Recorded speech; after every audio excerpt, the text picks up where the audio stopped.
Hello Pisces, this is Aya of the Dawn. Thank you so much for joining and liking and subscribing to my channel. We're going to do your tarot reading, and the first thing I like to do is focus on the Sri Yantra and focus on your peace and prosperity for the month of September. So I ask your guides to talk to my guides to guide me into showing you the way to peace and prosperity. Okay, Pisces. Ooh, I'm already getting tuned in. You guys have like powerful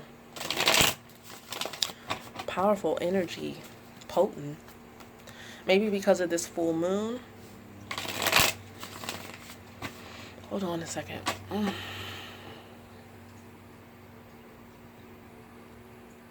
It's heavy energy. Or maybe it's just a lot for me and my air sign. I'm a Scorpio, but I have like 6 planets or so in Libra. And I say or so because I'm thinking about all the asteroids and stuff. I have like a cluster of things in the same area. So Pisces is real heavy to me. And so you guys are probably feeling out of sorts and a little bit off of balance, huh? Because I'm tapping into your energy. Well, you feel hyper. Why do you feel like that? Why do you feel like, what are you running from? Why do you feel like you want to run away from something? And I was also thinking that it might be creative energy. But to me, it feels like bam, like ping, like jump up and move, run away. All right, so the first card that pops out is the Ace of Staves, which is the Ace of Wands. And I've never, this is not the Sacred India Tarot. I just got this deck the other day. I'm super excited about it. It has the mythology and epics of Hindu mythology, of the Hindu religion. I wouldn't call it a religion. It's really not. So I'm going to take a peek at the mythology that is within this card for us.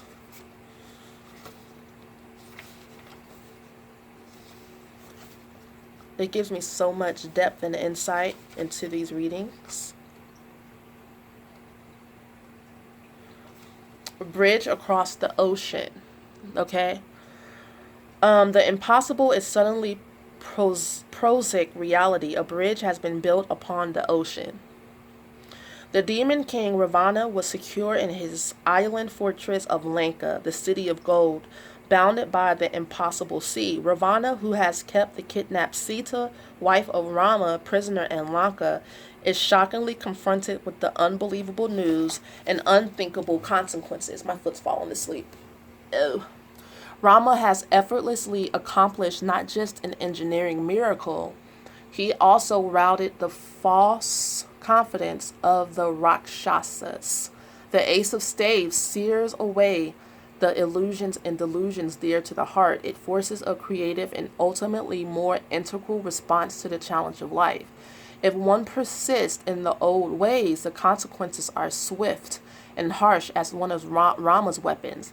This colossal feat was accomplished with the help of his great brother, Lakshmana, and his simian-like Vanara allies, magical creatures of equal, if not greater, accomplishments than humans. On Rama's left is the builder Nala, who, along with his twin brother Nila, constructs this splendid arc of stone between the shores of India and Lanka. Nose starting to itch. Ooh, ooh. Such unorthodox brilliance is the swift use of resources. The sheer chutzpah of conception and execution is typical of the stave's energy. Rama was the famous exemplar for upholding societal norms. He was also a great culture hero. I'm sorry. I just got a text. It popped up. Okay.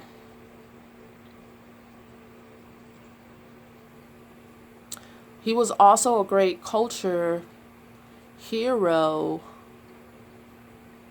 And when need arose, he could do whatever was necessary and efficient for the stability and harmony of society.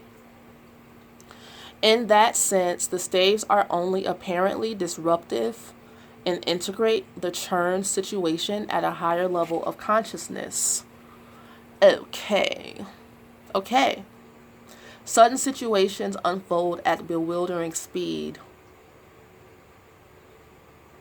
And so, fresh outbursts of energy. And that's what I'm feeling. That's exactly what I started feeling, tapping into your energy. Like a fresh outburst of energy. It's like the energy you guys have is so that you can like move on expeditiously from the situation you're in. But let's pull another card to see what else comes out. Pop. Pop, pop, pop, pop goes my mind. All right. So the next three cards are reversed. The Queen of Swords.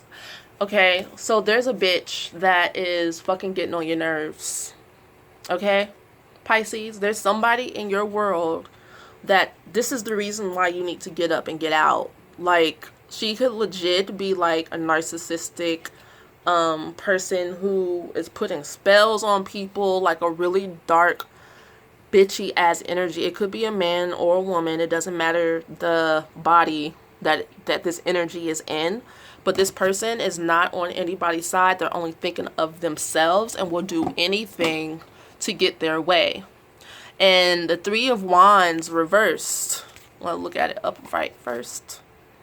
Okay, upright, you have all this, it looks like drama to me. But upright, you have like all this creative power and energy. And people and something helping you out, higher powers, your own energy helping, people chipping in. And reverse, nobody's helping you. The Five of Wands is saying that, reverse is saying that you're not slaying the dragon and you're not focused on what you need to be focused on, which is helping yourself. You're trying to appease the people around you, and maybe it's because you're not ready to leave yet, but let's see what it will take for you to leave. Like, what are you missing within yourself? Or what do you feel like you're missing? What message does Pisces need to hear in order to get out of the situation that they're in? How can Pisces move forward? Just really distasteful energy.